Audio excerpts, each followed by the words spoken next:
நீங்கள் பார்த்துக் கொண்டிருப்பது நாட்டுக்கோட்டை நகரத்தார் டிவி.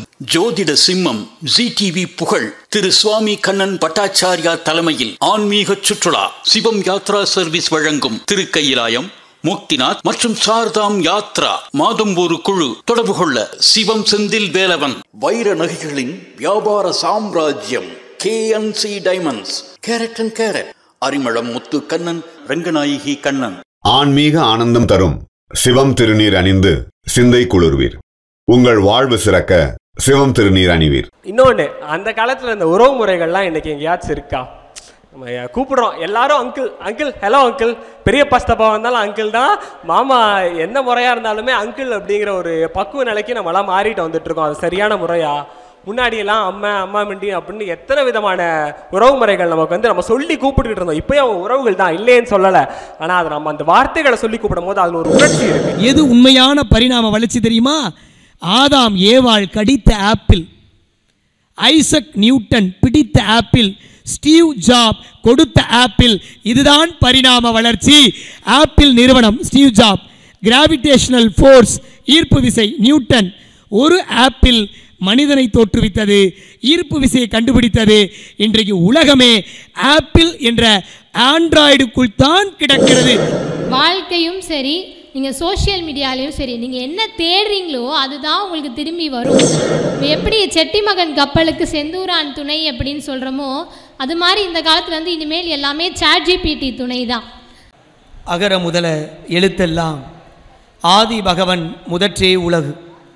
நல்லாவின் பால் முழுதும் கன்றுக்கில்லை, நரும் பூவின் மனம் முழுதும் சோலைக்கில்லை, நெல்லாகும் பயிர் முழுதும் நிலத்திற்கில்லை, நிறைகின்ற நீர் முழுதும் குளத்திற்கில்லை, பல்லாரும் கனி முழுதும் மரத்திற்கில்லை, பன் நரம்பின் இசை முழுதும் யாழுக்கில்லை, எல்லாமே பிறர்க்கு உழைக்க காணுகின்றேன், என் வாழ்வும் பிறர்க்குழைக்க வேண்டுமம்மா என்ற வாசுப மாணிக்கனாரின் வைர வரிகளை சொல்லி இன்றைக்கு மிகச்சிறப்பாக நம்முடைய சென்னை வாழ் வைரவன் கோயில் நாட்டுக்கோட்டை நகரத்தார் நல அமைப்பு நடத்துகிற முதலாம் ஆண்டு விழாவில் பட்டிமன்றத்தில் கலந்து கொண்டு நம்முடைய நகரத்தார் பெருமக்கள் ஆட்சிமார்களை எல்லாம் சந்தித்து பேசுவதை என் வாழ்க்கையின் பேரின்ப பயனாக கருதி மகிழ்கிறேன்.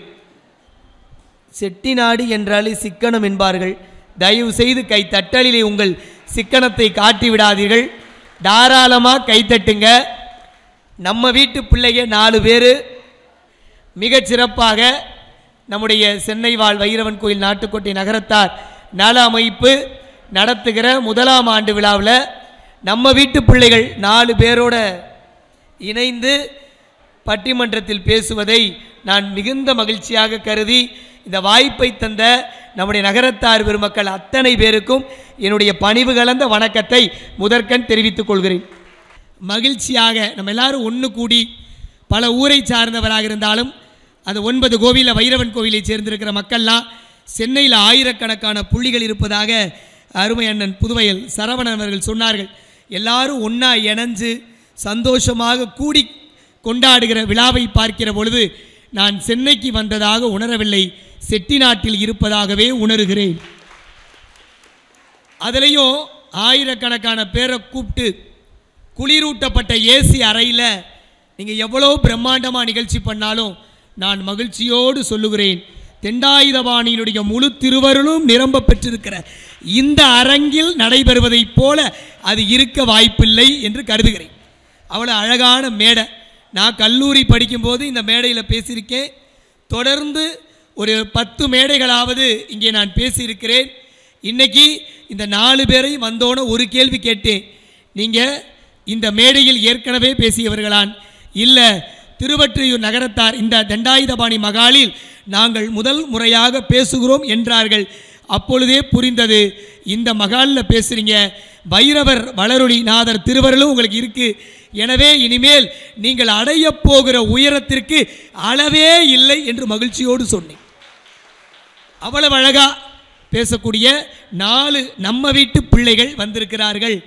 அதனால் சென்னை வாழ் வைரவன் கோவில் நாட்டுக்கோட்டை நகரத்தார் நல அமைப்பை பாராட்டுகிற அதே நேரத்தில் இந்த 4 பேரும் நான் சொன்னேன்ல, ஆளுக்கு ஒரு ஊராக இருந்தாலும் இன்னைக்கு செட்டிநாடே இங்கே இருக்குன்னு. அது மாதிரி ஆளுக்கு ஒரு ஊர், ஆளுக்கு ஒரு கோயில், ஆளுக்கு ஒரு கல்வி நிலையத்தில் படித்தாலும் இவர்கள் எல்லாரையும் ஒன்றா இணைச்சு தமிழ் பேசுகிற பண்பை அவங்களுக்குள்ளே இருந்துச்சு. ஆனால் வெளிக்கொண்டு வந்த அமைப்பு ஒன்று இருக்கிறது என்று சொன்னால் பெருமையோடு சொல்லுகிறேன், நமக்குள் ஒருவன் என்கிற அமைப்பு அந்த அமைப்பு.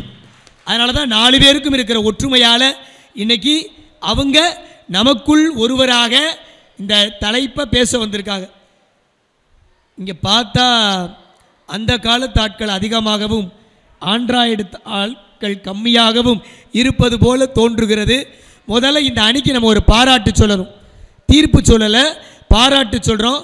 ஆண்ட்ராய்டு காலத்து தலைப்பில் பேச வந்தாலும் நம்ம வீட்டு பிள்ளைகள் அந்த காலத்து பண்பாட்டிலேயே வந்திருக்கிறார்கள். அதற்கு முதற்கண் கரவொலி எழுப்பணும்.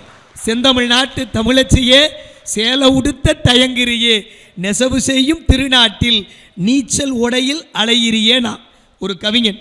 இன்னைக்கு உடை கலாச்சாரம் அப்படி போகிறது. ஆனால் இந்த காலத்திலும் சாதிக்கிற தொழில்நுட்பத்தில் நமக்கு ஒரு சந்தேகம்னா, இந்த செல்ல ஆண்ட்ராய்டு காலத்து பிள்ளைங்க சொல்கிற மாதிரி சொல்லணும்னா சும்மா பிரித்து மேஞ்சிட்றாங்க, சும்மா பிரித்து மேஞ்சிட்றாங்க. அவ்வளவு அழகாக நமக்கு தெரியாத விஷயமெல்லாம் தொழில்நுட்பத்தெல்லாம் இந்த காலத்து பிள்ளைகள் சொல்லுகிற பொழுது நமக்கு ஆச்சரியமாக இருக்குது, வியப்பாக இருக்குது. இதை அடிப்படையாக வைத்துக்கொண்டு 4 பேர் இங்கே பேச வந்திருக்கிறாங்க. முதற்கண் புதுவைகளை சார்ந்த தலைவர் அண்ணன் இஎம்சி பழனியப்பன் அவர்களுக்கு எங்களுடைய நன்றி.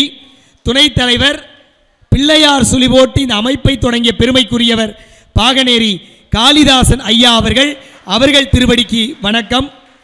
நம்முடைய கண்டரமாணிக்கத்தைச் சேர்ந்த என் நெஞ்சம் நிறை அண்ணன் செயலாளர் கல்யாண சுந்தரம் அவர்களுக்கும், கீழச்சுவல்பட்டியை சார்ந்த நீங்கள்லாம் கை தட்டணும். அவங்களாம் எல்லாரையும் ஒருங்கிணைத்து ஒரு குழு செயல்படுகிறதுனா நம்ம மனதார பாராட்டணும். யார் செயலுக்காக வர்றாங்களோ இவங்க எல்லாரும் நான் பெருமையோடு சொல்லுகிறேன், பதவிக்காக வந்தவர்கள் இல்லை, செயலுக்காக வந்தவர்கள். அது நீங்கள் கை தட்டுறதுல தான் தெரியும். நல்லா கரவொலி எழுப்பி ஒரு விழா நடத்துறதுங்கிறது சாதாரண விஷயம் கிடையவே கிடையாது. அவ்வளவு அழகா துணை செயலாளர் கீழச்சுவல்பட்டியை சார்ந்த அண்ணன் சிடிஎஸ் சண்முகம் அவர்கள், பொருளாளர் தேவகோட்டையை சார்ந்த அண்ணன் சண்முகம் அவர்கள் நடக்கிற நிகழ்ச்சியை நாடறிய செய்கிற, மன்னிக்கணும், உலகறிய செய்கிற நாட்டுக்கோட்டை நகரத்தார் தொலைக்காட்சி, இணையவழி தொலைக்காட்சி எல்லாருக்கும் நம்முடைய நன்றிகளை சொல்லணும். முருகப்பெருமான் திருவருளால் அன்னை இப்போ சண்முகநாதருடைய பெருமையில் புதுக்கோட்டையில் விருது வாங்கியிருக்கிறார். அவருக்கு ஒரு கைத்தட்டை நம்ம கொடுத்து மகிழணும். இவ்வளவு அழகான மேடையில் 1.25 மணி நேரம் தான் நிகழ்ச்சி. பிள்ளைங்க பேசுகிறத உங்களை மாதிரி நானும் நடுவில் இருந்து கேட்க தான் விரும்புகிறேன். இப்படி எல்லோரும் மகிழ்ச்சியோடும் மனநிறைவோடும் இருக்கிற ஒரு அற்புதமான மேடை. நான் ஏற்கனவே சொன்ன மாதிரி இது சாதாரணமான இடம் இல்லை. 1859 கட்டப்பட்ட தொன்மை வாய்ந்த ஒரு மண்டபம் என்று சொன்னால், கட்டடம்னு சொன்னால் அது நம்ம நகரத்தாருக்கு பெருமை சேர்க்கக்கூடிய திருவொற்றியூர் இந்த நகரத்தார் தண்டாயுதபாணி மகால் சத்திரம் ரொம்ப பழமை வாய்ந்தது என்று நாம் பேசி பெருமை கொள்கிறோம். தலைப்புக்குள்ளே நான் நிறைய போகலை. தலைப்பு என்னன்னா, வாழ்வின் பயனை அதிகம் தருவது எது? அதில் அந்த காலமா ஆண்ட்ராய்டு காலமா அப்படின்னு பிள்ளைகள் பேச இருக்கிறார்கள். அந்த காலமேன்னு பேசுகிறதுக்கு 2 பிள்ளைகள் ஆண்ட்ராய்டு காலமே என்று கருத்துக்களை பதிவு செய்வதற்கு 2 பிள்ளைகள் வந்திருக்கிறார்கள். மேலே இருக்க தலைப்பை கவனித்து படிச்சிருப்பீங்க. மனித வாழ்க்கைக்கு பெரிதும் பயன்படுவது, மனித வாழ்க்கைக்கு பெரிதும் பயன்படுவது அந்த காலமா ஆண்ட்ராய்டு காலமா அப்படிங்கிறது தான் தலைப்பு. மனித வாழ்க்கை ரொம்ப அற்புதமான வாழ்க்கை. உலகத்தில் நம்ம ஆண்டவன்கிட்ட எதையோ தேடி போகிறோம்.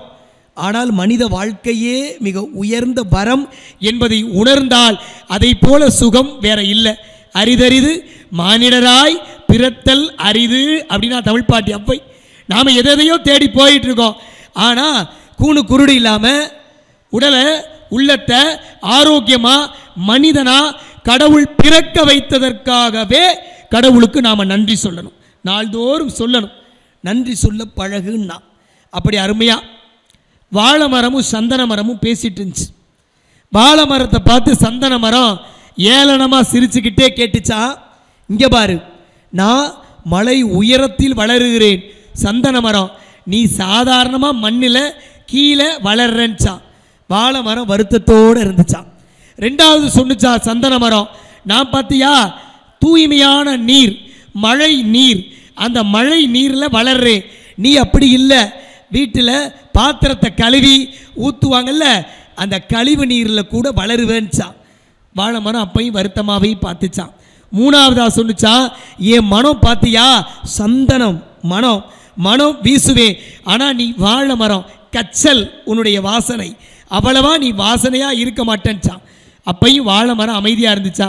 ஏன் வாழை மரம் உடனே சொன்னிச்சா, கடவுள்கிட்டே போய் நம்ம பஞ்சாயத்து வைப்போம், நீ 3 விதத்தில் உயர்ந்தவன்னு சொல்லியிருக்க. ஒன்று ஒசரமான மழையில் வளர்ற, தூய்மையான தண்ணியில் வளர்ற, நல்ல மனம் வீசுகிற, ஆனால் இந்த 3மே எனக்கு இல்லை, இது உன் குற்றச்சாட்டு. கடவுள்கிட்ட போவோம், கடவுள்கிட்ட கேட்போம், அவர் என்ன சொல்கிறான்னு பார்ப்போம். கடவுள்கிட்ட போய் கேட்டாங்களா, வாழை மரம் சந்தன மரம் நின்று எங்களில் யார் உயர்ந்தவர்னு ஒரு நொடி கூட யோசிக்காமல் கடவுள் சொன்னாராம், வாழை மரமே வாழை மரமே நீதான் உயர்ந்தவன் என்று கடவுள் சொன்னாராம். சந்தன மரம் சும்மா இல்லை, எப்படி வாழை மரத்திற்கு தீர்ப்பு சொன்னன்னு கடவுளையே கேட்டுச்சா. நீ 3 காரணங்களை கீழே சுட்டி காட்டி உயர்ந்தவன் சொன்ன, நான் ஒரே ஒரு காரணத்தை சுட்டி காட்டி வாழை மரத்திற்கு தீர்ப்பு வழங்குகிறேன் என்று கடவுள் சொன்னாராம். அந்த பாயிண்ட் என்னன்னா, கடவுள் சொல்லுகிறார், நீ இறந்த பிறகுதான் பிறருக்கு பயனுடையவனாக இருக்கிறாய் சந்தன மரம், ஆனால் வாழை மரம் மட்டும்தான் வாழுகிற பொழுதே பிறருக்கு பயன் உடையவராக இருக்கிறது, அதனால் நீ பெரியவன் என்று சொன்னதாம். வாழுகிற பொழுதே யாருக்காவது நாம் பயனுடையவராக இருக்கிற பொழுதுதான் நம்முடைய மதிப்பு உயரும் என்பது வாழை மரம் நமக்கு தருகிற நீதி. வெட்ட வெட்ட வளரும். அதனால தான் வீட்டில் சந்தன மரத்தை யாரும் வாசலில் வைக்கிறதில்ல. வாழையடி வாழையென வாழ்ந்த குடும்பம் என்று வாழை மரத்தை கட்டுறோம். என்ன பொருள்னா, மனித வாழ்க்கை பயனுடையதாக இருக்க வேண்டும் என்று சொன்னால் நாம் வாழுகிற பொழுதே பிறருக்கு பயனுடையவர்களாக இருக்க வேண்டும் என்பதை நமக்கு மனித வாழ்க்கைக்கு நீதியாக சொல்கிறது. இதை நீங்கள் அடிப்படையாக வச்சுக்கலாம். அது எந்த காலம் என்று உங்களுடைய பேச்சு காட்ட வேண்டும் என்பதற்காக அந்த செய்தியை நான் சொன்னேன். நிறைய சொல்லலாம், ஆனால் நான் இடையில சொல்கிறேன். நீங்கள் உங்கள் கருத்துக்களை முதலில் சொல்லுங்கள், அதற்கு பிறகு இடையிலையும் கடைசிலையும் தீர்ப்பு சொல்லுவோம். தீர்ப்பு சொல்கிறதுக்கு இவங்க 4 பேரை விட நீங்கள் தான் முக்கியம். யார் பேசுகிற பொழுது நல்ல கருத்தும் சிரிப்பும் சிந்தனையும் வருகிறதோ அப்பொழுது நீங்கள் அரங்கில் இருக்கிறவர்கள் கைத்தட்டி மகிழுங்கள். இது குடும்ப விழா, அதை குறித்து வைத்து கொண்டுதான் நாம் இன்னைக்கு தீர்ப்பு வழங்க போகிறோம். அதனால் இங்கே நிறைய நடுவர்கள் இருக்கிறோம் என்பதை தாழ்மையோடு சொல்லி குழந்தைகளை ஊக்கப்படுத்தி நல்லா கைத்தட்டு. ரொட்டி எப்போ சுவையாக இருக்கும்? ரொட்டி எப்போ சுவையாக இருக்கும்? ஒரே கேள்வி, நிறைய பதில் வரும். ஒருத்தன் சொன்னால் ரொட்டி நல்லா சுவையாக இருக்கணும்னா அதில் நம்ம தடவி அதை தோசைக்கல்லில் போட்டு எப்படி ஆக்குறோமோ அந்த எண்ணெய் வடிவத்தில் இருக்கும்னா. இன்னொருத்தன் சொன்னால் அந்த ரொட்டியில் பட்டர் அதை எவ்வளவு நம்ம தடவி சாப்பிட்றோமோ அப்படியா இருக்கும்னா. இன்னொருத்தன் சொன்னால் அதெல்லாம் முக்கியம் இல்லை, நம்ம ரொட்டி சாப்பிடும்போது நம்ம வயிறு எவ்வளவு பசிக்குதோ அதை பொறுத்து ரொட்டி சுவையாக இருக்கும்னா. இது எந்த பதிலும் வெற்றி பெறவில்லை. எந்த பதில் தெரியுமா வெற்றி பெற்றது? கடைசியாக ஒரு குழந்தை எந்திரிச்சா, அதே கேள்வி, ரொட்டி எப்போது சுவையாக இருக்கும் என்றான். தான் மட்டும் சாப்பிடாமல் கிடைத்த ரொட்டியை பக்கத்தில் இருக்கிறவர்களோடும் பகிர்ந்து சாப்பிட்டால் ரொட்டி சுவையாக இருக்கும்னா. இது ஆண்ட்ராய்டு காலத்தில் நடக்கிறதா என்று எனக்கு ஒரு சின்ன சந்தேகம். தீர்ப்பு இல்லை. நம்ம வீட்டில் பிஸ்கட்டை பிள்ளை சாப்பிட்டா கூட பக்கத்து வீட்டு பிள்ளை வந்துட்டா அவனுக்கும் கொடுக்கணும், ஓடு பிஸ்கட் அப்புறமா சாப்பிடலாம், வச்சுட்டு வந்து பேசு என்று சொல்லுகிற ஒரு சூழ்நிலை கூட இன்றைக்கு இருக்கிறது. மன்னித்து கொள்ளுங்கள், இது உண்மை. இதையெல்லாம் அளவுகோலாக வைத்துக்கொண்டு மகிழ்ச்சியாக நம்முடைய பிள்ளைகள் 4 பேர் பேச வருகிறார்கள். அவங்க 4 பேரையும் நான் முதற்கண் மனதார வாழ்த்தி பாராட்டி மகிழ்கிறேன். முதலாவதாக இந்த அணியில் பேசுறதுக்கு யார்? நம்முடைய ஈஸ்வர் பெரிய கருப்பன் அவர்களை உங்கள் கரவொலியோடு மனித வாழ்க்கையை மகிழ்ச்சியாக நாம் கொண்டாடி சிறப்பாக இருக்கிறதுக்கு அந்த காலம்தான் உயர்ந்தது என்று பேச வருகிறார். வருக, நல்ல தமிழை தருக.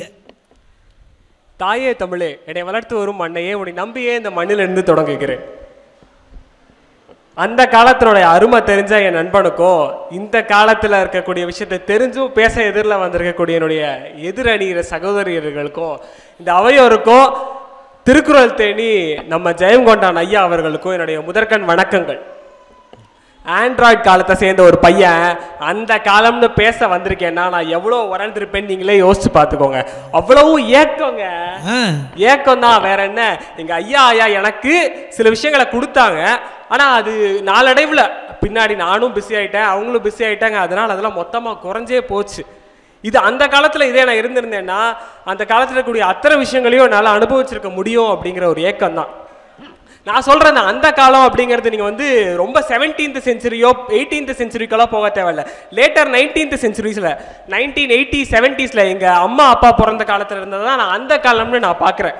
ஏன்னா அந்த காலத்தில் இருந்த வாழ்வியல் முறை எப்படி இருந்துச்சு, காலையில் எந்திரிப்போம், அன்னைக்கான வாழ்வியல் என்னவோ அதை பற்றி மட்டும்தான் யோசிப்போமே தவிர இன்னைக்கு இருக்க மாதிரி 5 வருஷம் கழிச்சு எங்கே பார்க்க போகிறேன், எந்த கம்பெனியில் வேலை பார்க்க போகிறேன், என்னவா இருக்க போகிறேன், எங்கே போய் செட்டில் ஆக போகிற, உன்னோட லைஃப் ஸ்டைல் என்ன அப்படிலாம் அப்போ யாரும் கேட்கல. இப்போ மக்கள் கேட்குறாங்க. கேட்கறத விட தாண்டி எதிர்பார்ப்புகளை அதிகமாக வைக்க ஆரம்பிக்கிறாங்க இந்த ஆண்ட்ராய்டு காலத்தில். அந்த காலத்தில் எதிர்பார்ப்புகள் இல்லைங்க. நம்ம சிட்டி விட்டு பாஷையில், நம்ம நகரத்தார் பாஷையில் சொல்ல போனால் உள்ளது போல அப்படிங்கிற ஒரு வார்த்தை உண்டு. அந்த உள்ளது போல எவ்வளோ அழகாக இருக்குல்ல சொல்கிறதுக்கு. உள்ளது போல வாழ்கிறான் வாழ்க்கையா அப்படின்னு சொல்லக்கூடிய ஒரு வழிமுறை அன்னைக்கு இருந்துச்சு. இன்னைக்கு இருக்கான கிடையவே கிடையாதுன்னு தான் நான் சொல்லுவேன். நல்லா தட்டலாம், ஏன்னா உண்மைதானே, தப்பாக ஒன்றும் சொல்லலையே. நம்ம உள்ளது போலயா இருக்கும், இல்ல ஆடம்பரமா இருக்கும். நமக்கு ஒரு ஏதோ ஒரு விஷயம் தேவை. உங்க அணி சப்போர்ட்டட் மெஜாரிட்டியா இருக்காங்க, பயப்படாம பேசு. நல்லா இப்போ நம்ம வந்து உள்ளது போல வாழ்றோமான்னு கேட்டா இல்லையே. ஏதோ ஒரு விஷயம் வேணும், அது எனக்கு இன்னைக்கே வேணும் அப்படிங்கிற ஒரு பெரிய ஒரு ஃபோர்ஸ்ஃபுல் திங்கோட நம்ம லைஃப் லீட் பண்ணிட்டு இருக்கோம். இது சரியா என்ன கேட்டா கிடையாதுன்னு தான் நான் சொல்லுவேன். என்னுடைய கூட வேலை பார்க்கக்கூடிய நண்பர்களில் சிலர் வந்து ரொம்ப பயந்து வேலை பார்ப்பாங்க. வேலை பார்க்குற இடத்துல மரியாதை இருக்கணும். இந்த ஆண்ட்ராய்டு காலம் இப்போ நம்ம வாழ்ந்துட்டு இருக்கோம், இந்த காலம் பயத்தை மட்டும்தான் கொண்டு வந்து சேர்க்குதே தவிர மரியாதையை ஒரு இடத்துல சேர்க்கவே இல்லை. ஒருத்தர் வராங்களா, மரியாதையில் எந்திரிச்சு நில்லுங்க, பயத்தில் மட்டும் எந்திரிச்சு நின்றாதீங்க. இந்த ஆண்ட்ராய்டு காலத்துக்கு சொல்கிறேன்மா, சரியாம்மா, அண்ணன் தான்னு தெரியும், இருந்தாலும் கோச்சுக்காதீங்க. இன்னொன்று, அந்த காலத்தில் இந்த உறவு முறைகள்லாம் இன்னைக்கு எங்கேயாச்சும் இருக்கா? நம்ம கூப்பிடுறோம் எல்லாரும் அங்கிள் ஹலோ அங்கிள், பெரிய பஸ்தப்பா வந்தாலும் அங்கிள் தான், மாமா என்ன முறையாக இருந்தாலுமே அங்கிள் அப்படிங்கிற ஒரு பக்குவ நிலைக்கு நம்மளாம் மாறிட்டு வந்துட்டு இருக்கோம். அது சரியான முறையா? முன்னாடியெல்லாம் அம்மா மிண்டி அப்படின்னு எத்தனை விதமான உறவு முறைகள் நமக்கு வந்து நம்ம சொல்லி கூப்பிட்டுக்கிட்டு இருந்தோம். இப்போயும் அவங்க உறவுகள் தான், இல்லைன்னு சொல்லலை. ஆனால் அது நம்ம அந்த வார்த்தைகளை சொல்லி கூப்பிடும் போது அதில் ஒரு உணர்ச்சி இருக்குது. இப்போ மெய்யழகன் அப்படிங்கிற ஒரு படம் வந்துச்சு, அதுக்குள்ளே 2 கேரக்டர் அந்த படத்தை எப்படி எடுத்து சாப்பிட்ருக்காங்கன்னு பார்த்தீங்களா? ஏன்னா அங்கே இருக்கக்கூடிய உறவு, அந்த உறவு தான் எல்லா விஷயத்தையுமே அப்படியே கொண்டு போய் சேர்க்குது. இங்கே இருக்க பல பேர் எனக்கு தெரிஞ்சவங்க தான், சொந்தங்கள் தான். இந்த உறவின் காரணமாக தான் நீங்களாம் வந்து எப்போ அந்த பையன் வருவான், பேச போகிறான் அப்படிங்கிற ஒரு ஏக்கத்தை வந்து இந்த உறவுகள் கொண்டு வந்து சேர்த்துருக்கு நமக்குள்ள. இதெல்லாம் அந்த காலத்தில் உருவானது. ஆண்ட்ராய்டு காலத்துலனா கேட்டால் கிடையாது. ஆண்ட்ராய்டு காலத்தில் நம்ம அதெல்லாம் விட்டு வெளியே வந்துக்கிட்டு இருக்கோம், உறவுகளை விட்டெல்லாம். இன்னொன்று குறிப்பாக சொல்லப்போனால் அந்த காலத்தில் நம்ம செட்டிநாட்டு வீடுகளை பற்றி கண்டிப்பாக சொல்லியே ஆகணும். இப்போ அந்த மாதிரி ஒரு வீடு கட்ட முடியுமான்னு கேட்டால் கொஞ்சம் டவுட்ஃபுல் தான், ரொம்ப டவுட்ஃபுல் தான் நான் சொல்லுவேன். ஐயாக்கள்லாம் அன்றைக்கி பர்மாவில் போய் சம்பாரித்து இங்கே காசை அனுப்பிச்சு வச்சாங்க. அதை வச்சு நம்ம அப்பத்தாக்கள்லாம் ரொம்ப அருமையாக வீட்டை கட்டி குடும்பத்தை பார்த்துட்டு ஒவ்வொரு விஷயத்தையும் வழிநடத்தி முன்னாடி கொண்டு வந்தாங்க. இன்றைக்கி இருக்கக்கூடிய ஆட்சிமார்கள் கொஞ்சம் அந்த விஷயத்தில் என்ன கேட்டால் நான் சந்தேகம்னு தான் சொல்லுவேன். இல்லை செட்டியார் இருக்கார், எல்லாம் பார்த்துக்குவாங்க, நம்ம வந்து அதெல்லாம் தலையிட தேவையில்லை அப்படிங்கிற ஒரு மைய கருத்தை ஆட்சிமார்களும் வைக்க ஆரம்பிச்சிட்டாங்க. நம்ம அந்த காலத்து ஆட்சிமார்களை போல் நம்ம வந்து வரணும் அப்படிங்கிறது தான் என்னுடைய வேண்டுதலும் கூட. அண்ட் இன்னொரு விஷயம், இப்போ நம்ம எல்லாருமே இந்த இன்ஸ்டாகிராம் யூடியூப் ஷார்ட்ஸ்க்கெலாம் ஸ்க்ரால் பண்ண ஆரம்பிச்சிட்டோம். ஸ்க்ராலிங் தான் இப்போ நம்ம லைஃப் ஸ்டைலாகவே போயிட்டுருக்கு. நம்ம இந்த ஸ்க்ராலிங்கில் என்ன விஷயத்தெல்லாம் நிறையா கன்சியூம் பண்ணுறோம்னா நெகட்டிவிட்டி, டாக்ஸிசிட்டி அண்ட் குறிப்பாக சொல்ல போனால் காசிப்ஸ். முன்னாடி எல்லாம் காசிப்ஸ், இந்த புறம் பேசுதல் அப்படிங்கிறது இருந்துச்சு தான், இல்லைன்னு சொல்லிடவே இல்லை. ஆனா அப்போ இருந்த புறம் பேசுதல்ல ஒரு பெரிய ஒரு அண்டர்ஸ்டாண்டிங் இருந்துச்சு. ஓ, இன்னொருத்தர் குடும்பத்தில் இது நடந்துருச்சு, நம்ம குடும்பத்தில் இது நடக்காம அதை தடுக்கணும் அப்படிங்கிற ஒரு முன்னெச்சரிக்கை அந்த காலத்துல இருந்துச்சு. இந்த காலத்துல இருக்கா? கிடையவே கிடையாது. ஓ, அப்படி போயிடுச்சா அந்த கதை, அவங்க டைவர்ஸ் பண்ணிட்டாங்களா, இவங்க டைவர்ஸ், எப்பா ஏன் யாரோ எப்படியோ போட்டோம் அப்படிங்கிற அந்த மனநிலைமை வந்து நமக்கு கிடையவே கிடையாது. நாளைக்கு நமக்கும் அதே வாழ்க்கை வரப்போகுதுதான்.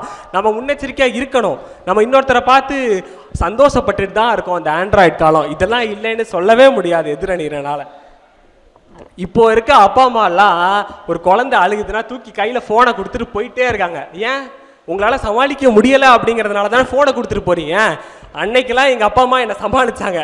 ஏதோ எனக்கு அந்த காலத்தினுடைய நினைவுகள் நிறைய இருக்கு. இப்போ இருக்க குழந்தைங்களுக்குலாம் அது கொஞ்சம் கொஞ்சமா குறைஞ்சிக்கிட்டே வருது. நம்ம ஐயா பத்தாக்களும் இப்போ வந்து அப்படியே எவால்வ் ஆகி அந்த ஃபோனுக்குள்ளே வந்து இறங்கிட்டோம் நம்ம எல்லாருமே. அதெல்லாம் விட்டுட்டு குழந்தைங்களுக்கு நீங்கள் உங்களுடைய வாழ்க்கை வரலாறை சொல்லுங்கள். நம்ம செட்டிநாட்டு வரலாறு, நம்ம நகரத்தாருடைய வரலாறு நிறையா இப்போ தெரிய வருது மக்களுக்கு. ஆனால் நீங்கள் என்ன பண்ணீங்க, நீங்கள் யார், நீங்கள் இந்த உலகத்துக்கு என்ன செஞ்சீங்க, உங்களை சுற்றி இருக்க சுற்றத்துக்கு என்ன செஞ்சீங்க அப்படிங்கிறத சொல்லுங்கள். இதை சொன்னீங்கன்னா நாளைக்கு அந்த குழந்தை யோசிக்கும், நம்ம ஐயா அப்பத்தாலாம் நம்ம ஆயா ஐயாலாம் அப்படி இருந்திருக்காங்க, நம்மளும் அதை போல் செய்யணும் அப்படிங்கிற ஒரு ஊக்குவத்தை வந்து நம்ம அந்த கால முறைகள் தான் சொல்லிக் கொடுக்கும். அதனால தான் சொல்கிறேன், பெரியவர்கள் எல்லாம் வந்து நீங்கள் என்ன பண்ணீங்க அப்படிங்கிறத குழந்தைங்களுக்கு சொல்லிக் கொடுங்க. இப்போ இருக்க காலகட்டத்தில் நம்ம எங்கேயோ வெளியே போகிறோம், திடீர்னு அவசரமாக போகிறோம், வீட்டில் 2 குழந்தை மட்டும் இருக்குது, ஒன்றுக்கு ஒன்று அடிச்சுக்கிட்டு சண்டையை போட்டு நாருங்க வீட்டுக்குள்ளே உட்காந்துக்கிட்டு நம்ம அப்பா அம்மாக்கள் இதுக்காகவே 2 குழந்தைக்கும் 2 ஃபோனை கையில் வாங்கி கொடுத்துட்டு போய்கிட்டே இருக்கோம். எப்படி? இப்போ ஒரு ஃபோனில் சார்ஜ் குறைஞ்சி போச்சுன்னு வைங்க, இன்னொன்று போகும் பக்கத்தில், ஏய் குட்ரா கொஞ்சம் நேரம் குட்ரா ஃபோனை குட்றான்னு அதுவே ஒரு பெரிய சண்டையாக போயிருது. ஆனால் அன்னைக்கு இருந்துக்கக்கூடிய காலகட்டங்களில் எதிர் வீட்டில் ஒருத்தர் இருக்காருன்னா அவர்கிட்ட சொல்லி விட்டுட்டு போவோம், இந்த மாதிரி பசங்க இருக்காங்க, சண்டை போடாமல் பார்த்துக்கங்க அப்படின்னு. எந்த நம்பிக்கையில்? அவங்க பார்த்துப்பாங்க அப்படிங்கிற நம்பிக்கையில். இப்போ இருக்கக்கூடிய ஃபோன் உங்கள் குழந்தைங்களை ஏதாவது பார்த்துக்குதா? நீங்களே சொல்லுங்க. நீங்க போனை நம்பி விட்டு போயிடுறீங்க, போன் இருக்கு ஃபோன் பண்ணி கேட்டுப்பேன் அப்படின்ட்டு. ஆனால் குழந்தைகள் பார்த்துக்குதான்னு கேட்டால் கண்டிப்பாக கிடையாது. மனுஷனை நம்புங்க, ஃபோனை நம்பாதீங்க. இதுக்கு மேலே சொல்றதுக்கு எதுவுமே இல்லை. நம்ம மனிதம் வந்து எந்த அளவுக்கு இந்த 2K ஜென்ரேஷன்ஸில் ஒர்க் ஆகுதுன்னு எனக்கு தெரியவே இல்லை சுத்தமாக. யாரோ ஒருத்தர் முடியாமல் நடந்து போகிறாரு, அவருக்கு ரோட் கிராசிங் பண்ணி விட்டு இதுதான் மனிதம் அப்படின்னு சொல்கிறதெல்லாம் எப்படி நிலைமை? நம்ம வாழ்ந்து ரொம்ப பெருசாக வாழ்ந்த தலைமுறைங்க நம்ம எல்லாரும். அந்த வழியில் வந்தவங்க நம்ம நிறையா செய்கிறோம், இன்னும் செய்யணும். அந்த காலத்தை இப்போ இந்த காலத்துக்கும் நம்ம கொண்டு வரணும் அப்படிங்கிறது தான் என்னுடைய முழு மனசான விஷயம் எல்லாமே. இன்னொன்று நிறைவாக ஒரே ஒரு விஷயம், பிரிவோம் சந்திப்போம் அப்படிங்கிற ஒரு படம் ஒரு டேரக்டரால் எடுக்கப்பட்டுச்சு. அதில் நம்ம நகரத்தாரனுடைய பல விஷயங்களை அவ்வளோ அழகாக காமிச்சிருந்தாங்க. அது ஒரு 4 நிமிஷம் பாட்டில் ஒரு கல்யாணத்தை ஒரு ஒரு ஒரு 3 நாள் நடக்கக்கூடிய கல்யாணத்தை ஒரு 4 நிமிஷம் பாட்டுக்குள்ளே கொண்டு வரணும்னு அவங்க நினச்சாங்க. அவங்களோட டைம் கன்ஸ்ட்ரெயின்ஸ் நான் இல்லைன்னு சொல்லிடல. அந்த 4 நிமிஷம் பாட்டை பார்த்து ஒரு புரிதல் வருதுல 3வது மனுஷனுக்கு, இந்த மாதிரி நகரத்தார் வீட்டில் இப்படிலாம் கல்யாணம் நடக்குது அப்படின்ற ஒரு புரிதல் வருதுல்ல, அது 4 நாள் வந்து இருந்து பார்த்தா தான் கிடைக்கும். 4 நிமிஷம் பாட்டில் பார்த்தா கிடைக்காது. அதை வந்து இந்த ஆண்ட்ராய்டு காலம் எப்படி கொடுக்க போகுது அப்படின்னு தான் எனக்கு தெரியல. அது கொடுக்கவும் முடியாது. அந்த நேராக வர அனுபவம் வந்து நேராக போய் உணர்ந்தால் மட்டும்தான் வரும். கருவறைக்குள்ளே இருக்க சுவாமியை நம்ம போய் தொட்டு வழிபட்டால் மட்டும்தான் அதனுடைய முறையை தெரிஞ்சுக்க முடியுமே தவிர அப்படி தூரத்துலேருந்து பார்த்துட்டு தாண்டி போகிறதுல வந்து எந்த விதமான அர்த்தமும் கிடையாது அப்படின்னு நான் சொல்லிக்கல. இந்த ஆண்ட்ராய்டு காலம் நம்மளை இருக்க வீழ்ச்சியில் தான் கொண்டு போயிட்டு இருக்கு. இது ஏதாவது நமக்கு ஒரு நல்லது செய்தா?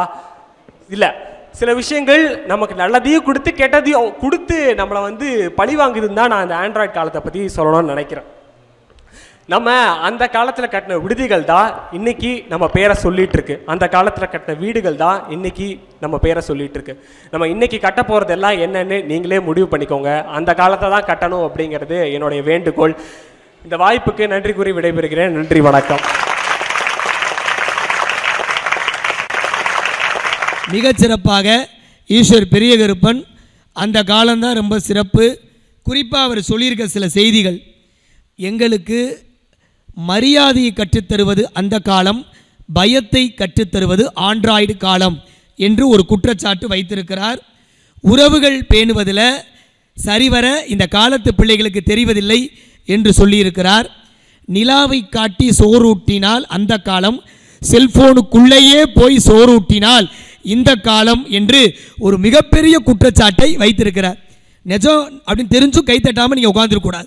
இந்த காலத்தில் செல்ஃபோனை காட்டினா தான் சோறே ஊட்ட முடியும். அப்போ ஒரு பழைய பாட்டு இருக்கும், வீடு வரை மனைவி, வீதி வரை உறவு, காடு வரை பிள்ளை, கடைசி வரை யாரோ, இன்றைக்கி அதை மாற்றிட்டான் முத்துராமண்ணே ஒரு பாட்டில். வீடு வரை மனைவி, வீதி வரை உறவு, காடு வரை பிள்ளை, கடைசி வரை செல்லு, கட்டிக்கிட்டே இரு பில்லு என்று டவர் கிடைக்காத ஏரியாலையும் டவர் கிடைக்கும்னு நம்ம ஆளுங்க வச்சுட்டான். ஜியோ ஃபைபர் எல்லார் வீட்டில் இழுத்துருப்பீங்கள்ல, காலத்துக்கு நீ எவ்வளோ ரூபா ஏற்றுறான்னு மட்டும் பாருங்கள். ஆக இப்படி வாழ்க்கை எப்படி வேகமாக ஓடிக்கொண்டிருக்கிறது, உணர்வுகளை நம்ம வெளிப்படுத்துறதுக்கே நேரம் இல்லையே என்று தம்பி ஏக்கத்தோடு சொல்லி இயக்குனர் சேரன் அவர்களுக்கு ஒரு பாராட்டு. பிரிவோம் சந்திப்போங்கிற படத்தில் நாட்டுக்கோட்டை நகரத்தாருடைய கலாச்சாரத்தை ஒரு பாடலில் அவ்வளவு அழகாக காட்டுவார். அவருக்கு இந்த நேரத்தில் நம்ம எல்லாரும் கைத்தட்டி மகிழும். நம்ம கலாச்சாரத்தை நம்ம பண்பாட்டை அழகாக காட்டியிருப்பார். அது மட்டும் போதுமா அப்படிங்கிற கேள்வியை தம்பி கேட்டிருக்கிறார்.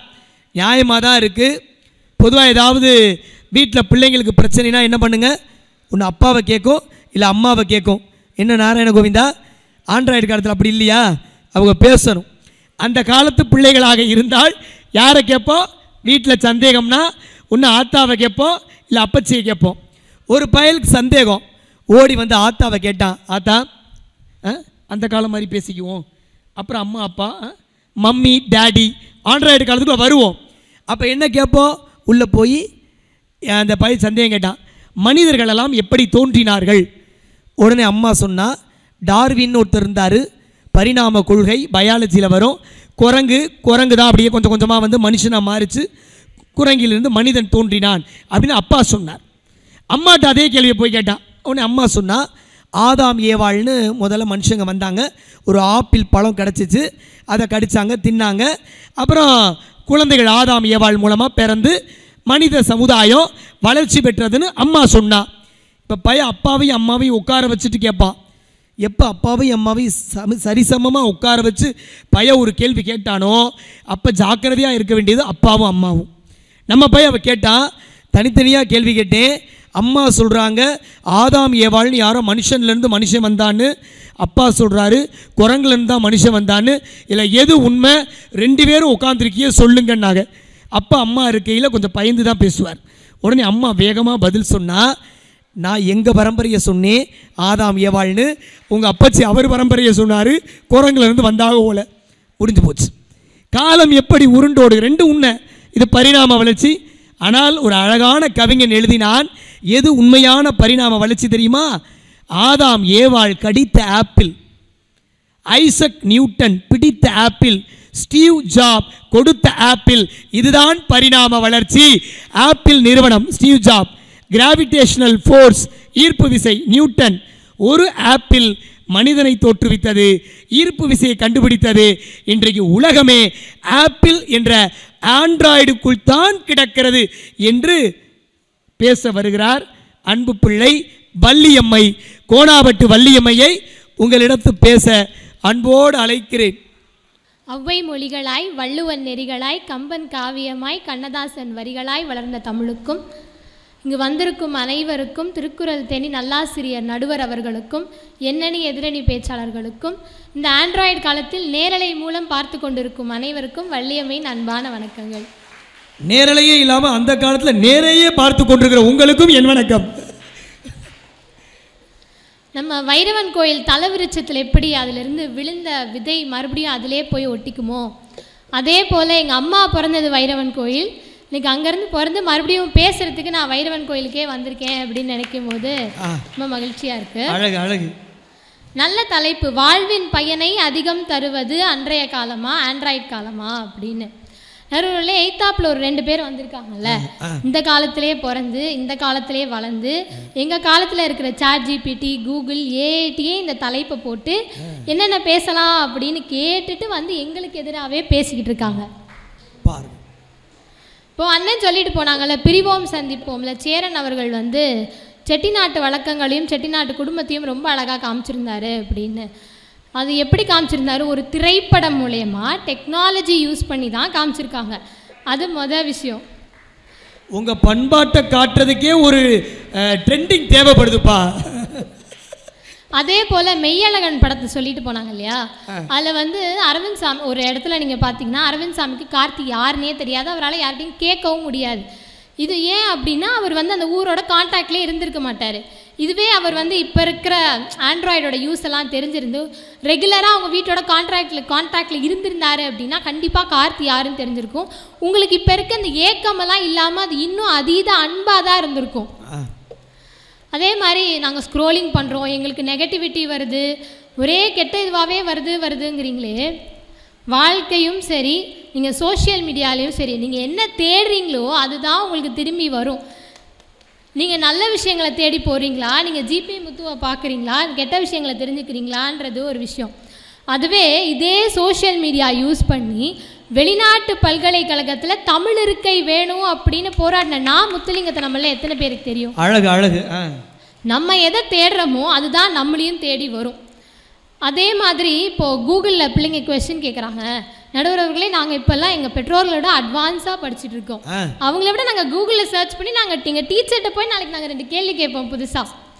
அதே மாதிரி தான் இப்போ நம்ம தொகுத்து வழங்கினதுலேயே நம்ம பசங்க கேட்குற கேள்விக்கெல்லாம் நம்மளால் பதில் சொல்ல முடியலைங்கிறது வேணா உண்மைதான். ஒரு கேள்வி கேட்டிருந்தேன், செய்வினை செயப்பாட்டு வினை, ஆக்டிவ் வாய்ஸ் பாசிவ் வாய்ஸ், தமிழில் கேட்டிருந்தேன். இவன் சொல்கிற மாதிரி தான் பையன் படிச்சு வந்து நமக்கு பாடம் எடுக்கிறேன். செய்வினை செயப்பாட்டு வினை, அவனுக்கு சரியாக விடை தெரில. என் பையன் ஹெட்டிங் போடுறேன், செய்வினை யாராவது நமக்கு பிடிக்காதவர்கள் நம்மை பற்றி கோயிலில் மந்திரிச்சு எலுமிச்சம்பழத்தில் எதையாவது தொங்க விட்டு அதை கீழே போட்டால் அதுதான் செய்வினைனா. இந்த பக்கத்தில் பேப்பர் வேல்யூஷன் பண்ணுற சந்தோஷம் மாதிரி உலகத்தில் எதுவுமே இல்லை. பக்கத்து வாத்தியாட்ட சொன்னேன், இங்கே மாதிரி இந்த பேப்பரு இதுக்கு நான் என்ன பண்ணேன், கீழே செயப்பாட்டு வினை என்ன எழுதியிருக்கேன் படினார். அவருக்கு ஆர்வம், ஏன்னா அவர் பேப்பர் இல்லை, எனக்கு வந்த பேப்பர். நான் திருப்பி வாச்சேன். அவன் செய்வினை பற்றி கவலைப்படாதீர்கள், வைத்தவருக்கே அந்த வினை போக வேண்டும் என்று திருப்பி அனுப்பினால் அதுதான் செயப்பாட்டு வினை எழுதியிருந்தார். இப்போ நான் மார்க்கு போடணும், ரெட்டிங் வச்சிருக்கேன். திருப்பி அதே வாத்தியாரை கூப்பிட்டேன், இதுக்கு நான் 2 மார்க் போடவா வேணாமான்னு. அவர் சிரிச்சுட்டே சொன்னார், பயவுல நமக்கு செய்வினை வச்சாலும் வச்சிருவேன், 2 மார்க் போட்டுட்டு போனார். பய ட்ரெண்டிங்காக தான் இருக்கேன். இப்போது இந்த ஆண்ட்ராய்டு காலத்தில் உயர்ந்த ஒரு பிள்ளை நமக்கிடையவே இருக்காங்க. இப்போ நம்ம சரவணன் அண்ணனோட தொகுத்து வழங்கிட்டு இருந்தாங்க இல்லையா ஜானகி, அவங்க வந்து யங் சயின்டிஸ்ட் அப்படின்னு பட்டம் வாங்கியிருக்காங்க. இந்த வயசுலேயே மினி சேட்டலைட் லான்ச் பண்ணியிருக்காங்க. அப்போது ஆண்ட்ராய்டு காலம் நம்ம பிள்ளைகளை எவ்வளோ உயர்த்துது அப்படின்னு பார்க்கணும். பொதுவாக யோசிச்சு பாருங்களேன், இன்றைக்கி காலையில் எழுந்திரிச்சு நீங்கள் ஆஃப் பண்ணுற அலாரத்துலேருந்து நீங்கள் யூஸ் பண்ணுற ப்ராடக்ட்ஸு, டிவி, ஃபோனு, ராத்திரி தூங்க போகிறப்போ ஆஃப் பண்ணுற லைட்டு வரைக்கும் எல்லாமே இன்றைக்கி டெக்னாலஜி தான். இப்படி டெக்னாலஜி காலத்தில் இருந்துட்டு நீங்கள் அந்த காலம் தான் எப்படி பேசுகிறீங்கன்னு எனக்கு தெரியல.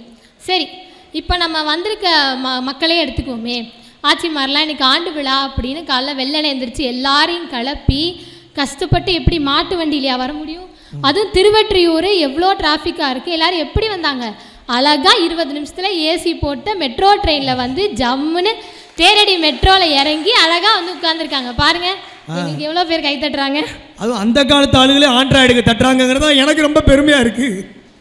அதே மாதிரி சரி மக்கள் விடுவோமே, ஐயா நீங்கள் ஊர்லேருந்து எப்படி வந்தீங்க? ட்ரெயினில். ட்ரெயினில் எப்படி டிக்கெட் புக் பண்ணீங்க? ஆன்லைனில் தான். எல்லாமே ஆன்லைன் தான். அந்த மாதிரி மாட்டு வண்டியில் வந்திருந்தா ஐயா வைரவன் கோயில் வைர விழாக்கு தான் வந்திருக்க முடியும். எப்படி செட்டி மகன் கப்பலுக்கு செந்தூரான் துணை அப்படின்னு சொல்கிறோமோ அது மாதிரி இந்த காலத்தில் வந்து இனிமேல் எல்லாமே ChatGPT துணை தான். அது மாதிரி ரியாலிட்டியை பேசணும். ரியாலிட்டியை விட்டுட்டு ஒரு ஃபிலாசபிக்கல் கான்செப்டாக பேசிகிட்டு இருக்காங்க. இப்போது நம்ம எல்லோரும் ராமாயணம் படிக்கிறோம்ல, ராமாயணத்தில் சீதையை ராவணன் கடத்திட்டு போனதுக்கப்புறம் இவங்க போய் காப்பாற்றும் போது சுக்ரீவன் வந்து ராமனுக்கும் லக்ஷ்மணனுக்கும் அவருடைய வானர படையை அனுப்பி வைப்பார். அப்போ வந்து லக்ஷ்மணனும் ராமரும் வந்து எவ்வளோ வானரங்கள் இருக்காங்க அப்படின்னு மேற்பார்வை பார்த்தாங்களாம். அப்போ நடுவரை கம்பன் எழுதுகிறாரு, ராமனும் லக்ஷ்மணனும் வந்த வானரங்கள் எல்லாம் மேற்பார்வை பார்க்குறதுக்கு, அதாவது அட்டண்டன்ஸ் எடுக்கிறதுக்கு 20 நாள் ஆச்சான். இதுவே ஆண்ட்ராய்டு காலத்தில் எங்கள் கம்பன் எப்படி தெரியுமா எழுதியிருப்பாரு, லக்ஷ்மணனும் ராமரும் பயோமெட்ரிக் சிஸ்டம் வச்சு அட்டண்டன்ஸ் எடுத்திருப்பாங்கன்னு எழுதியிருப்பாரு. சீக்கிரமாக போய் சீதையை காப்பாற்றிருக்கலாம், 20 நாள் மிச்சம். சீக்கிரமாக ராவணனை கொண்டுட்டு அழகாக ஊருக்கு திரும்பி வந்திருக்கலாம். ஆனால் வடமொழியில் வால்மீகியும் தமிழ் மொழியில் கம்பனும் எழுதிய ஒரு மாபெரும் இதிகாசம் நமக்கு கிடைக்காமல் போயிருக்கும். எப்படி கற்றது கையளவு கல்லாதது உலகளவுன்னு அன்னைக்கு ஔவையார் சொன்னாங்களோ, இன்னைக்கு சொல்லியிருந்தா எப்படி சொல்லியிருப்பாங்க யோசிச்சு பாருங்களேன். கற்றது கையளவு கல்லாதது கையில் இருக்கிற ஆண்ட்ராய்டு அளவுப்பா அப்படின்னு தான் எழுதிட்டு போயிருக்கேன். ஏன் இன்னும் வித்தியாசமாக யோசிச்சேன், கற்றது கால்குலேட்டர் அளவு கல்லாதது கம்ப்யூட்டர் அளவுன்னு பயில ரொம்ப யோசிக்கிறாங்க. சரி, இப்போ நம்ம செட்டியார்களுக்கு வருவோமே. அந்த காலத்தில் இபி பில் கட்டுறது எவ்வளோ பெரிய இது. நம்ம சாட்டர்டே சண்டே இபி இருக்காது, அந்த 5 நாளில் தான் போய் கட்டியாகணும். நமக்கு தலை போகிற வேலை இருக்கும். அதுலேயும் எப்படியாவது கட்டணுமே அப்படின்னு மேனேஜர்கிட்ட போய் ஒரு 1/2 மணி நேரம் பர்மிஷன் கேட்டால் அவருக்கு வீட்டில் என்ன பிரச்சனையோ அந்த பிரச்சனையெல்லாம் நம்மள்கிட்ட புலம்புவார். புலம்பிட்டு சரி தொலைது போன பர்மிஷன் வாங்கிட்டு இந்த வெயிலெல்லாம் தாண்டி டிராஃபிக்கெல்லாம் தாண்டி இபி ஆஃபீஸ்க்கு போனால் அங்கே நிற்கும் திருப்பதி தேவஸ்தானத்துக்கு நிற்கிற மாதிரி ஒரு க்யூ. அதெல்லாம் தாண்டி நீங்கள் இபி பில் கட்டிட்டு வந்தால் அவ்வளோதான், அன்றைக்கி டேவே போயிடும், அன்றைக்கி உங்களுக்கு பேவும் போயிடும். இப்போ அப்படியா? அழகாக ஃபோன் எடுங்க, ஜிபேயில் ஒரு கிளிக்கு, ஒரு டச்சு, பேமெண்ட் டன்னு, அவ்வளோதான். இப்படி நேரத்தை சில டைம் ஜிபேலேருந்து போகலைன்னா பேங்க்கு அலையணும். பேங்கில் போய் கேட்டால் எங்களுக்கும் ஜிபேக்கும் சம்மந்தமே இல்லை, அவனை போய் கேளுங்க. பரவாயில்ல, வேறு என்ன பண்ணுறது, சில நேரம் அப்படி நடக்கத்தான் செய்யும். அப்படி நாங்கள் நேரத்தை மிச்சப்படுத்தி நாங்கள் பயனுள்ள வகையில் அதை பயன்படுத்திக்கிட்டு இருக்கோம். காலம் போன்றது இல்லையா? இன்னும் சொல்லணும்னா காலம் உயிர் போன்றது. இன்னொன்று என்ன சொன்னாங்க, நாங்கள் சோம்பேறி ஆகிட்டு இருக்கோம் அப்படின்னாங்க. இப்போ வந்திருக்க நிறைய சாதனங்கள் நம்மளுக்கு நேரத்தை மிச்சப்படுத்தி பெண்கள் வீட்டில் கொஞ்ச நேரம் வேலை செஞ்சு எல்லாத்தையும் முடிச்சுட்டு அவங்களுடைய கனவுகளை சென்று அவங்க துரத்தலாம், அவங்களுடைய இலக்குகளை அவங்க அடையலாங்கிற அளவுக்கு சாதனங்கள் வீடுகளை முன்னேற்றி இருக்கு அப்படிங்கிறது தான் முக்கியமான விஷயம். அருமை. இதுவே நம்ம ஸ்டீஃபன் ஹாக்கிங் ஒரு மிகப்பெரிய அறிவியல் ஆராய்ச்சியாளர். அவர் ஒரு மாற்றுத்திறனாளி. அவருக்கு ஒன்றுமே அவரால் ஒன்றுமே பண்ண முடியாது, அவரால் சிந்திக்க மட்டும்தான் முடியும். ஒரு வீல் சேரில் உட்காந்துருப்பார். அந்த மனிதர் தான் இன்றைக்கி நம்ம பிள்ளைங்க படிக்கிற நிறைய சயின்டிஃபிக் தியரிஸ், பிளாக் ஹோல் தியரிலாம் சொல்லுவோம். அது எப்படி கண்டுபிடிச்சார் அப்படின்னா, ஒன்றும் இல்லை, அவர் சேரில் அவர்களால் கழுத்தை கூட நகர்த்த முடியாத ஒரு இது வச்சுருப்பாங்க. அவர் கூட ஒரு கம்ப்யூட்டரை வச்சுருப்பாங்க, ஐபேடு மாதிரி. அதோட உதவியோடையே ஒரு மாற்றுத்திறனாளியை மாற்றும் திறனாளியாக மாற்றினது ஆண்ட்ராய்டு. இதே மாதிரி மாற்றுத்திறனாளி மாற்றும் திறனாளி, நல்ல வார்த்தை. இதே இன்னும் பிள்ளைகள் புத்தகம் படிக்கலை அப்படின்னு ஒரு குறை நிறையா பேர் சொல்லுவாங்க. இதுவே நீங்கள் வெளியில் தான் போய் புத்தகம் வாங்கிட்டு போய் படிக்கணுன்றது இல்லை, ஆன்லைன்லேயே தமிழ்நாடு வர்ச்சுவல் லைப்ரரி இருந்துச்சு. நீங்கள் அழகாக டவுன்லோட் பண்ணி பஸ்ஸில் 1.5 மணி நேரம் போகிறீங்களா, பரவாயில்ல, நீங்கள் புக்கு படிச்சுட்டே போகலாம். சரி, உங்களுக்கு இன்னொரு ஆன்லைனில் புக்கு வேணுமா, கிண்டில் ஆப்பில் டவுன்லோட் பண்ணி படிங்க. நீங்கள் எங்கேயா இருந்தாலும் நேரத்தை மிச்சப்படுத்தி நீங்கள் படிக்கலாங்கிற அளவுக்கு வச்சுருக்கிறது தான் உங்களை ஆண்ட்ராய்டு காலம். நம்ம பட்டிமன்றத்துக்கு திருவள்ளுவரே முன்னாடி தீர்ப்பு கொடுத்துருக்காரு அப்படின்னு நான் நினைக்கிறேன். சொல்லு, திருக்குறள் எப்படி சொல்றாரு பாருங்களேன். அருவினை என்ப உளவோ கருவியார் காலம் அறிந்து செய்யின். அதாவது காலத்துக்கு ஏற்ற மாதிரியும் அப்போ வர புது புது கருவிகளுக்கு ஏற்ற மாதிரியும் நம்மளை புதுப்பிச்சுக்கிட்டு போய்கிட்டே இருக்கணும் அப்படிங்கிறத வள்ளுவனே சொல்லிட்டு போயிருக்கார். இதையே எங்கள் செட்டிநாட்டு வள்ளுவரும் தீர்ப்பாக கொடுப்பாரு அப்படின்னு நாங்கள் நம்புகிறோம். அதாவது மாற்றம் ஒன்று தான் மாறாது, இது போல் மாற்றங்கள் வந்துட்டே தான் இருக்கும். எப்படி வீல்லேருந்து ஒரு வண்டி சைக்கிள் அதுலேருந்து இப்போது மெட்ரோ ட்ரெயின் வரைக்கும் வந்திருக்குமோ அதே மாதிரி இன்னும் வளர்ச்சிகள் வந்துட்டே தான் இருக்கும். மாற்றம் ஒன்றே மாறாதது அப்படிங்கிற மாதிரி. இதுவே இன்னும் கொஞ்சம் காலத்தில் ஐயாவே நடுவராக வச்சு நாங்களே பேச்சாளர்களாக வச்சு இதே தலைப்பாக வச்சோன்னு வச்சுக்கோங்களேன், ஆண்ட்ராய்டு காலமா ஏஐ காலமா அப்படின்னு வைக்கலாம். அதே மாதிரி முன்னேற்றங்கள் வந்துட்டு தான் இருக்கும். முன்னேற்றங்கள் நம் வாழ்வை முன்னேற்றுவதற்கு தான், நம்ம எப்படி பயன்படுத்துகிறோன்றதுல தான் அது இருக்குது அப்படிங்கிறத நம்ம உணர்ந்து பயன்படுத்தணும்னா வாழ்க்கை எல்லோருக்கும் பயனுள்ளதாக இருக்கும் என்று கூறி இந்த வாய்ப்பளித்தமைக்கு நன்றி கூறி விடைபெறுகிறேன். நன்றி, வணக்கம். நல்ல கரவொலி எழுப்பி வள்ளியம்மையை பாராட்டலாம். ரொம்ப அற்புதமாக கிடைச்ச 10 நிமிடங்களை பயன்படுத்திட்டு யதார்த்த நடையில் நிறைய செய்திகளை தொகுத்து கோனாபட்டு வள்ளியம்மை அன்பு பிள்ளை சொல்லியிருக்கா. மனம் நிறைந்த வாழ்த்துக்கள். நல்ல கருத்து.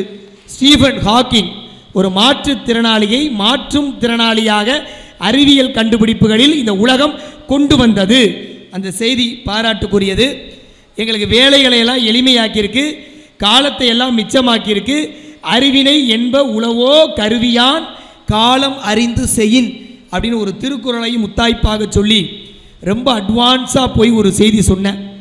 அடுத்து நம்ம ஒரு 10 ஆண்டு காலம் நடந்து 10வது ஆண்டு 11வது ஆண்டு விழாவை நம்முடைய வைரவன் கோவில் சென்னை வாழ் மக்கள் நடத்தும் போது தலைப்பு என்னவா இருக்கும்னு இப்பயே 10 ஆண்டுக்கு அப்புறம் நீங்கள் வைக்க வேண்டிய பட்டிமன்ற தலைப்பை அன்பு பிள்ளை பதிவு செஞ்சா.